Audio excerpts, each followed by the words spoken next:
ایک دفعہ کی بات ہے، حضرت موسیٰ علیہ السلام کوہ طور پر اللہ تعالیٰ سے ہم کلام ہونے کے لیے گئے تو وہاں پہاڑی کے ناخا میں ایک چھپکلی نے آپ پر پیشاب کر دیا۔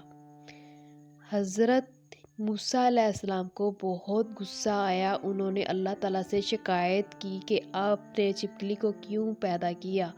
اس سے کسی ایک بھی انسان کو کوئی فائدہ نہیں پہنچا۔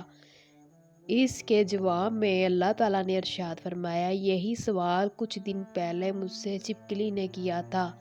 اس نے شکایت کی کہ حضرت موسیٰ علیہ السلام نے مجھے کبھی تبلیغ نہیں کی۔ موسیٰ علیہ السلام بہت شرمندہ ہوئے اور اللہ تعالیٰ نے فرمایا، میں نے کوئی ایک بھی چیز بغیر مقصد کے پیدا نہیں کی۔ ہر چیز کا کوئی نہ کوئی مقصد ضرور ہوتا ہے۔ اگر ویڈیو اچھی لگے تو لائک اور شیئر ضرور کر دیجیے اور آنے والی نئی ویڈیو کے لیے ہمارے چینل کو سبسکرائب کر دیجیے۔ ساتھ میں موجود گھنٹی کے بٹن کو ضرور دبا دیں تاکہ آنے والی ہر نیو ویڈیو کا نوٹیفیکیشن آپ کو مل سکے۔